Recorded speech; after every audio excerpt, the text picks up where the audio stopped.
nesse vídeo eu vou falar sobre as origens da historiografia. Sobretudo eu vou falar sobre teoria da história, que é um campo de conhecimento muito importante para se compreender a história, ou fazer do historiador esse pequeno panorama historiográfico. Eu vou falar de alguns sujeitos que deram uma contribuição para determinados modelos historiográficos. Por exemplo, como alguns teóricos, historiadores da historiografia clássica, passando para a romana. Seguimos adiante com alguns exemplos da Idade Moderna, seguindo por alguns do Iluminismo. Logo de início é importante compreender que a escrita da história é importante e fundamental, porque nela é que podemos compreender a origem da história como uma disciplina racional e investigativa, tomando como exemplo o que se sucedeu no Ocidente. Antes dos gregos, os eventos do passado eram preservados e transmitidos através de mitos, lendas e poemas épicos, como os de Homero, que misturavam fatos com narrativas divinas e fantásticas. Foi no século V a.C. que a escrita da história deu um salto qualitativo com o surgimento dos chamados historiadores. Eles se esforçaram para se afastar das explicações místicas e sobrenaturais e buscaram as causas humanas para os acontecimentos, inaugurando um método que é a base da pesquisa histórica até hoje. Como exemplo, vou citar as contribuições do Heródoto, conhecido também como o pai da história e do método investigativo. Heródoto, ele nasceu por volta de 484 a.C. a 425. Ele foi considerado esse pai da história porque foi o primeiro a empregar a palavra história no sentido de investigação ou inquérito. Em sua obra monumental, Histórias, ele narrou as guerras greco-pérsicas. Sua contribuição principal foi o seu método. E nele temos como princípios a coleta de fontes. Entendendo isso, Heródoto viajou extensivamente por diversas regiões, por exemplo, o Egito, a Mesopotâmia, a Sítia. E por onde ele viajava, ele entrevistava pessoas, coletando relatos orais e observando os costumes para entender o contexto cultural, os conflitos, os costumes, enfim. Outro ponto seria a diversidade de temas. Ele não se restringiu aos eventos de guerra e política. Também descreveu a geografia, os costumes e a cultura dos povos que visitava, oferecendo um panorama amplo e etnográfico do mundo conhecido pelos gregos. Ainda que sua obra inclua elementos fantásticos e relatos que hoje seriam questionados, o seu esforço em registrar e comparar informações de diferentes fontes foi o primeiro passo para o desenvolvimento de um método histórico. Mais adiante no tempo, temos um outro sujeito, que foi Tucídides. Tucídides ele nasceu por volta de 460 a.C. a 400.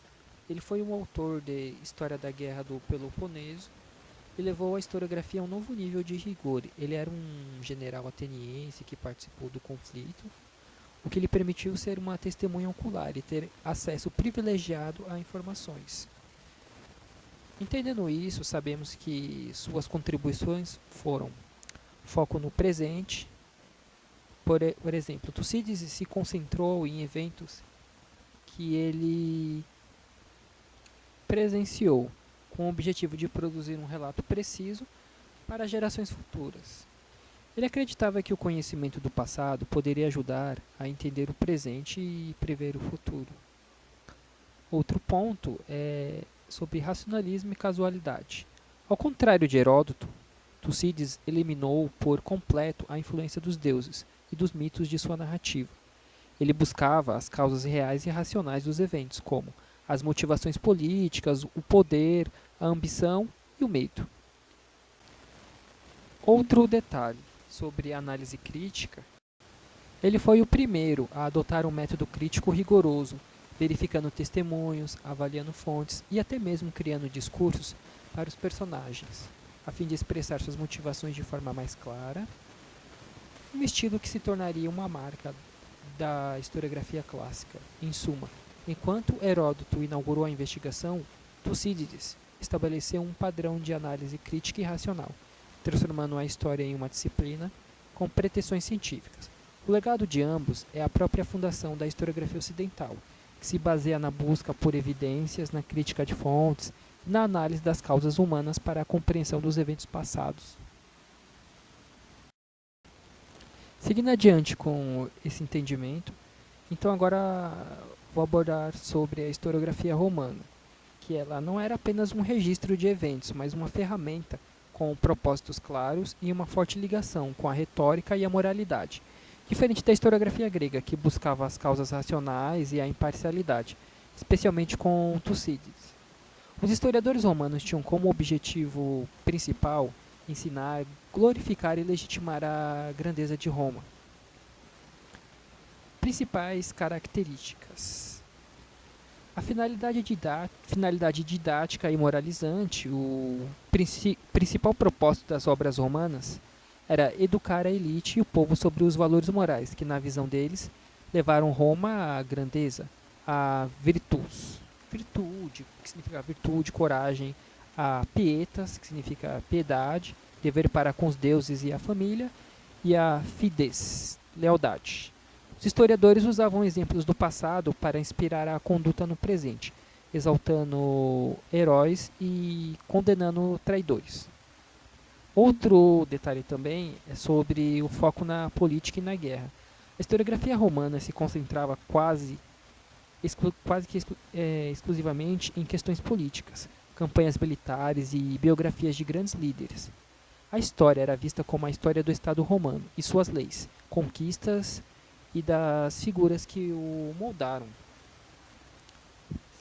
Com isso, sabemos também sobre outro detalhe, que é sobre a influência da retórica. A escrita da história era considerada um gênero literário. A clareza, a eloquência e a capacidade de persuadir o leitor eram tão importantes quanto a precisão dos fatos. Os autores romanos frequentemente inseriram discursos fictícios em suas narrativas, para dar mais dramaticidade e clareza às motivações dos personagens. Outro detalhe é sobre a idealização do passado. Os historiadores romanos tendiam a idealizar a República e o passado de Roma, especialmente os primeiros tempos. Eles frequentemente viam o presente como um período de decadência moral, em contraste com a simplicidade e a grandeza dos ancestrais.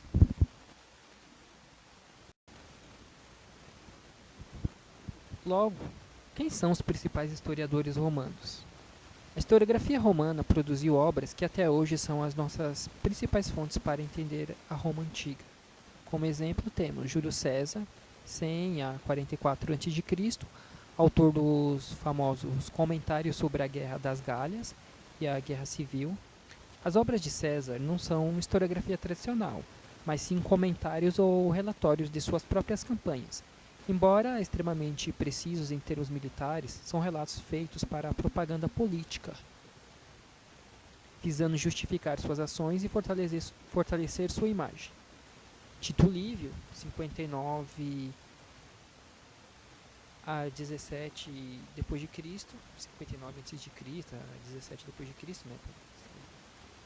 Sua obra monumental Arbi Uber Condita, que significa desde a fundação da cidade, cobria a história de Roma, desde suas origens até o seu próprio tempo. Livio é a maior expressão da historiografia romana, com um propósito patriótico e moralizante. Ele procurava reavivar o orgulho e os valores romanos, apresentando um passado glorioso e idealizado. Salustio, 86 a 35 a.C., conhecido por suas monografias como A Conspiração de Catilina, e a Guerra de Jurguta, Salustio se aprofundou nas causas políticas e psicológicas dos eventos, explorando a corrupção e a ambição dos líderes. Suas obras são análises mais críticas e as sombrias da República em crise. Temos também o Tácito, 56 a 120 depois de Cristo. Considerado o maior historiador romano, Tácito é famoso por suas obras, Anais e Histórias. Ele descreveu os imperadores da dinastia Júlio, Claudiana e Flávio com pessimismo e uma acidez notáveis. Sua escrita é marcada por uma crítica sutil e poderosa ao poder imperial e à servidão do Senado, mostrando como o poder corrompia os homens. A historiografia romana, portanto, nos legou não apenas a cronologia dos eventos, mas também uma janela para a mentalidade, os valores e as preocupações de uma das maiores civilizações da antiguidade. Após a antiguidade, a historiografia passou por transformações significativas, especialmente com a ascensão do cristianismo e posteriormente com o movimento cultural do Renascimento. Esses dois períodos, a Idade Média e o Renascimento, marcaram uma profunda mudança na forma como o passado era concebido e registrado e interpretado. Exemplificando então, temos sobre a historiografia medieval, o tempo divino e a crônica. A historiografia durante a Idade Média foi dominada por uma cosmovisão teocêntrica. A história não era vista como um processo linear e puramente humano, mas como um drama sagrado, com o início, a criação, o meio, a vida terrena e um fim. Por exemplo, como o exemplo da criação e o juízo final. As principais características e formas de escrita histórica eram: primeiro, o foco no plano divino. Por exemplo, a história era compreendida como a realização da vontade de Deus. Eventos políticos, batalhas e mesmo desastres naturais eram interpretados como manifestação da providência divina, castigos para os pecadores ou recompensa para os justos. Outro ponto é sobre o moralismo e o exemplarismo. O objetivo principal não era a análise crítica, mas a edificação moral dos leitores. As narrativas exaltavam os santos, os mártires e os reis piedosos, enquanto condenavam aqueles que se desviavam da fé. A história era um repositório de exemplos de virtude e pecado. Formato de crônicas e anais era outro ponto. Por exemplo, a maioria das obras históricas medievais era escrita por monges e clérigos, em mosteiros no formato de crônicas, relatos sequenciais de eventos e anais, listagens curtas e cronológicas. Elas eram menos analíticas e mais descritivas, com foco em eventos locais e religiosos. Historiografia no Renascimento, o retorno à razão e ao homem. O Renascimento trouxe uma ruptura com o pensamento medieval, promovendo uma volta aos valores e métodos da antiguidade clássica. O humanismo, que colocava o ser humano no centro das reflexões, influenciou profundamente a historiografia, resgatando a ideia de que a história era uma criação humana não divina. As principais mudanças foram, primeiro, a secularização da história. Os historiadores renascentistas gradualmente abandonaram a interpretação teocêntrica. Eles passaram a buscar as causas dos eventos em motivações humanas, como a política, a economia, a ambição. A história, pela primeira vez em séculos, foi separada da teologia. Rigor crítico e fontes. O Renascimento deu um grande impulso à crítica de fontes. Humanistas como Lorenzo Valla aprovaram que, abre aspas, doação de Constantino, aspas, era uma falsificação. Mostraram a importância de analisar documentos com rigor. Os historiadores passaram a valorizar as fontes originais e a questionar a veracidade dos relatos. O resgate do estilo clássico. Autores como Nicolau Maquiavel e Francisco Guiá Sardini foram inspirados por historiadores romanos como Tito Livio e Tácito, nos quais a gente já comentou anteriormente.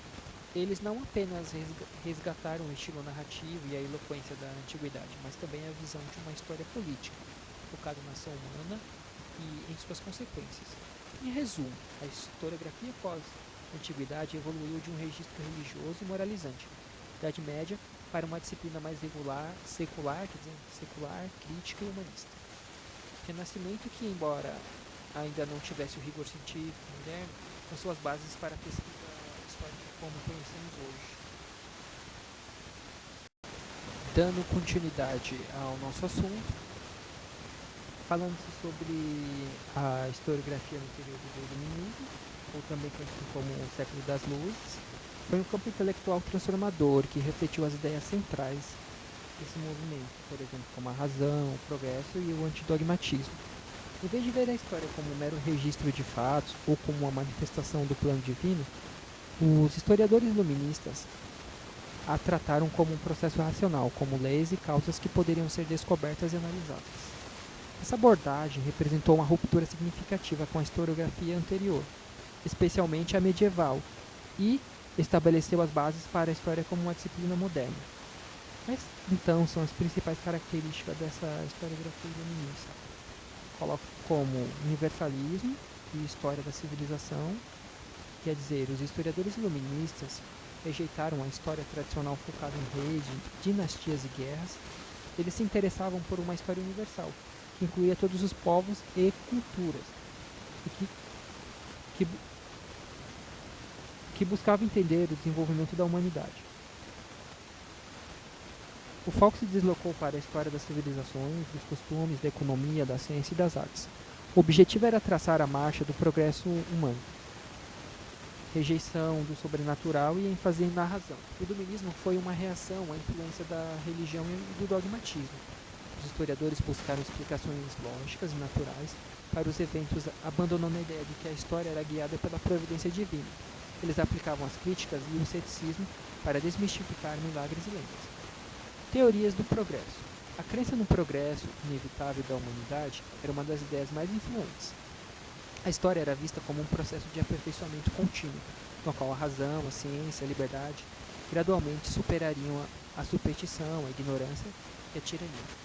A propósito do caráter filosófico e crítico, nessa concepção, a história não era apenas uma narrativa do passado, mas uma ferramenta filosófica para criticar o presente, ao examinar a barbárie, a intolerância e a injustiça do passado. Os historiadores iluministas denunciavam as instituições de seu próprio tempo, por exemplo, a igreja, o absolutismo monárquico, e defendiam reformas sociais. Quem eram então esses principais historiadores? Temos então Voltaire, 1694-1778, considerado um dos pais da historiografia moderna. Voltaire popularizou a história da civilização em sua obra O Século de Luís XIV. Ele não se concentrou apenas no rei, mas na ciência, nas artes e na vida intelectual da época. Ele foi um crítico ferrenho da história tradicional e defendia uma abordagem mais abrangente e filosófica. Edward Gibbon, 1737 a 1794. Sua obra monumental A História do Declínio e Queda do Império Romano é um dos maiores exemplos da historiografia iluminista. Gibbon buscou causas racionais para a queda de Roma, apontando para a corrupção interna do que ele via como o declínio da virtude cívica. Sua análise cética sobre o papel do cristianismo no declínio do Império gerou grande controvérsia e é um exemplo claro da abordagem secular do período. Condorcet, no século 1744, em sua obra Équissé d'un tableau historique des progrès de l'esprit humain, esboço de um quadro histórico dos progressos do espírito humano. Condorcet levou a teoria do progresso ao seu ápice. Ele dividiu a história em 10 etapas e argumentou que a humanidade marchava inevitavelmente em direção à perfeição moral e intelectual, impulsionada pela razão. A historiografia, portanto, do iluminismo, transformou a história de uma crônica de eventos para uma ciência do progresso humano, com um método de análise crítico e um propósito político de construir uma sociedade mais justa. No próximo vídeo, eu continuarei a abordar sobre esse assunto.